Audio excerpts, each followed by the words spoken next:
Matam kayagi mamangdagi aykoi Kakchinggi district headquarter oiba jaga chigi aykoi bajar mayai phau chatliba National Highway 137A si aykoi sembidaktabana matam sangnagi Kakchinggi praja mayam ama aykoi awana tadu lagli leiriba Kakchinggi CSO sing mayam amanasu aykoi haibam thokpa concern authority government gi mapi mapa sing de aykoi highway aba lawe aba khongbe mayam aykoi haijagre district ki authority head oibiriba sir DC dasu highway aba tanaba yaba mayam tanaraba matungda department gi moi mari leinaba engineer singna koi haying semge ngasi semge mathang tha semge haine khoida matam kama tha thadu sum lakpa aduna koi madugi makoin hairakpa sing adu thabak oina amukta pangtholakta madu gumba kaya adudagi ngasi koi Kakching da leijariba CSO sing Kakching Bazar Business Welfare Association Kakching Kaithel apunba imalu Kakching apunba nupilup all Kakching clubs coordinating committee volunteers coordinating committee joint non-government voluntary organization miyamna jangbo haina khangna organization naha singi khongthang amadi Kakching lamkhai bazar board hairiba Kakching da leiriba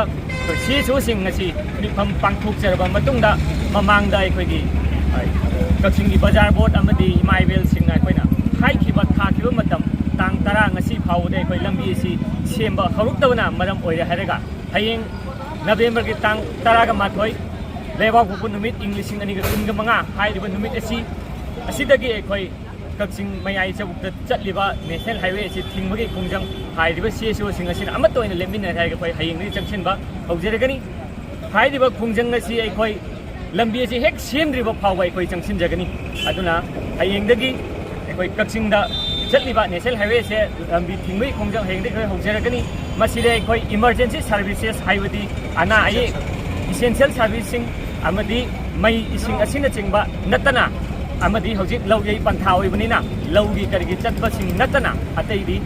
school college loine koi thingami khongjang achi dai ponchingani maram maduna Kakching da leibi praja section 5 punamna ekoi jangsin jariba CSO singi khongjang achi ekoi matam sangnadi ke ekoi na waduna laklaba lambi simbi da awabu da koknabni haina khanbi re haraga CSO sing na jangsin jarikliba sigumlaba thabak ase mapung phana sajok pinabi amadi yumthong khudingdagi mipung tingna thokpiraktana ekoi na tawjegadoriba